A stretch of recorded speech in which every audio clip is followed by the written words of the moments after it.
La literatura ilustrada.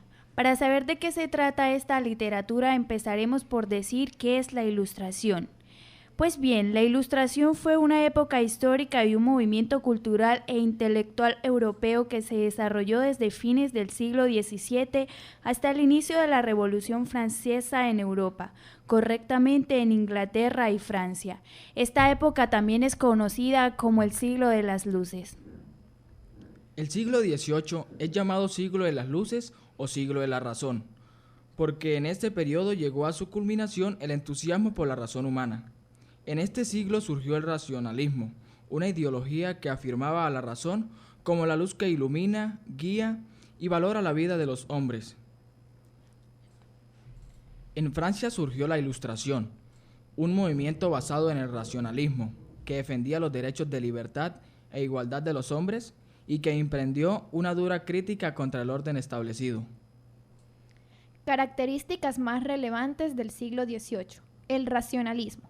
Sin duda, el vocablo más utilizado en el siglo XVIII en literatura, filosofía y ciencia es el de racional. Los intelectuales de este siglo dieron a su época el nombre del siglo de las luces, refiriéndose a las luces de la lógica, de la inteligencia que debía iluminarlo todo. Se da enormemente importancia a la razón. El hombre puede comprenderlo todo a través de su inteligencia. Solo es real lo que puede ser entendido por la razón. Aquello que no sea racional debe ser rechazado como falso e inútil. En el campo de la religión, la postura racionalista hizo que apareciese el deísmo. La mayor parte de los ilustrados son deístas, que afirman la existencia de un Dios, creador y justo. De acuerdo con esto, los deístas rechazan las religiones reveladas, pero al mismo tiempo practican la tolerancia religiosa, pues si todas las religiones valen lo mismo, todas deben ser permitidas. Búsqueda de la felicidad. Se considera que la naturaleza ha creado al hombre para que sea feliz, pero de acuerdo con la mentalidad burguesa, esta felicidad, para que sea auténtica, debe basarse en la propiedad privada, la libertad y la igualdad. Cuando los ilustrados citan la igualdad, no se refieren a la igualdad económica, sino a la política y legal, es decir, la igualdad ante la ley. El optimismo. El hombre del siglo XVIII piensa que la naturaleza es una especie de máquina perfecta que lo hace todo bien. Hay motivos, por tanto, para sentirse optimista. Por otro lado, se considera que la historia supone la evolución progresiva de la humanidad, es decir, que el hombre con el transcurso de los siglos se va perfeccionando continuamente. Así llegará el momento en que se logrará construir la sociedad perfecta, una especie de paraíso en la tierra. El laicismo. La Ilustración es la primera cultura laica de la historia de Europa, cultura al margen del cristianismo y en algunos aspectos anticristiana. Esto tiene su explicación en cierto rechazo por parte de la Iglesia de la forma de vida burguesa. La enciclopedia. Durante el siglo XVIII aparecieron obras de carácter general que pretendían cubrir enteramente los diferentes campos del saber. La más importante de estas obras fue la enciclopedia, que se escribió en Francia entre 1751 y 1772, y que constaba de 17 volúmenes de texto y 11 láminas. La dirección de esta gigantesca obra estuvo a cargo del pensador francés Denis Diderot, y en su elaboración participaron 130 redactores, entre ellos las más ilustres figuras del pensamiento ilustrado. Durante el siglo XVIII también se dio el gran siglo de la música, dos tendencias musicales, exactamente la barroca y la neoclásica. La corriente barroca, una de las más ricas y renovadoras de la música, se manifestó en la obra de tres grandes compositores, Johann Sebastian Bach, Friedrich Händel y Antonio Vivaldi, célebre por sus 4 estaciones. La corriente neoclásica se inauguró con Haydn, llamado padre de la sinfonía, porque fijó las leyes de la sinfonía clásica.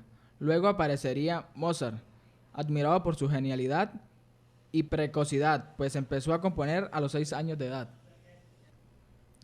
La Ilustración necesitó de vehículos de expresión, así surge el neoclasicismo. La literatura neoclásica se vincula al pensamiento y a la acción social a través de 6 principios: el orden, equilibrio, lógica, razón, corrección, dominio de las emociones. Los autores neoclásicos buscaban que la literatura fuera un vehículo de enseñanza, es decir, que sirviera para formar espiritual e intelectualmente a los hombres. Por eso eligieron temas que hacían reflexionar sobre aspectos morales y forma de conducta. También trataron de cambiar a través de sus críticas las costumbres de la gente de su época. Para facilitar su objetivo didáctico y moralizador, los escritores debían utilizar un lenguaje claro y armonioso. De esta manera, el lector no tendría ninguna dificultad en asimilar las enseñanzas de sus obras. Los autores neoclásicos sentían una profunda admiración por las obras de los autores clásicos, pues consideraban que esta era la única capaz de formar y educar al hombre. Por eso volvieron a ponerse de moda como el Renacimiento las normas o preceptos literarios que siguieron los autores griegos y romanos. Estas normas estaban basadas en los dictados de dos autores clásicos, Aristóteles, filósofo griego, y Horacio, poeta romano. Dichas normas obligaban principalmente a lo siguiente: mantener la separación de los géneros. Por esta razón no debía mezclarse en una misma obra lo trágico con lo cómico, el tono elevado con el tono familiar y la prosa con el verso. Otra de sus normas era respetar las tres unidades clásicas de acción, de tiempo y de lugar. Esta regla iba dirigida principalmente al género teatral y establecía que la acción principal no debía distraerse con historias secundarias. Además, solo podía durar una jornada y debía transcurrir en un solo lugar o escenario. El conjunto de normas y reglas a las que todo autor debía atenerse fueron desarrolladas y explicadas en unas obras llamadas poéticas. Una de las más importantes poéticas fue la del francés Nicolas Boileau, escrita en 1674, que ejerció una gran influencia en la literatura europea. La presencia de estas normas no facilitó la libre creación espontánea. El cúmulo de preceptos dificultaba considerablemente la libre y sincera expresión de los sentimientos individuales, lo que originaba una literatura correcta, impecable, pero fría y sin vida. Esto es bastante notorio, por ejemplo, en el teatro de inspiración trágica.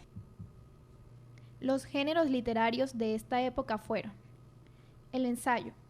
El ensayo fue el género neoclásico por excelencia, pues permitía a los ilustrados exponer sus nuevas ideas y criticar directamente a la sociedad de su tiempo. Los principales ensayistas fueron los franceses Voltaire, Montesquieu y Rousseau, quienes a través de sus éxitos ejercieron una enorme influencia ideológica y artística en toda Europa. La poesía. El racionalismo y el propósito didáctico de la literatura neoclásica no favorecieron el desarrollo de la lírica. Sin embargo, la fábula, un género que ya había sido cultivado en la época clásica, tuvo muchos seguidores. La prosa. Durante el siglo XVIII se escribieron numerosas novelas que relataban viajes a remotas y a veces inexistentes civilizaciones. La mayoría de estas obras contenían una dura crítica a la sociedad europea y particularmente a los aristócratas y burgueses, a quienes se les censuraba sus expresiones rebuscadas y superficiales. Por eso muchos narradores recrearon la figura del buen salvaje, el indígena que gracias a la sencillez de sus costumbres se mantenía puro y auténtico. Las principales obras de este género fueron Robinson Crusoe, Los viajes de Gulliver, escritas por los ingleses Daniel Duff y Jonathan Swift. El teatro. El teatro fue el género literario en que las normas grecolatinas se aplicaron con mayor rigor, e igual que en la época clásica existieron dos formas teatrales: la tragedia y la comedia. La tragedia se inspiraba en los temas y personajes del teatro griego, en la historia antigua o en la Biblia. La comedia se dedicó principalmente a la crítica de costumbres. Así, inspirados en los personajes tipo creados por la comedia clásica, mostraban en sus protagonistas los vicios, virtudes y defectos de los hombres del siglo XVIII.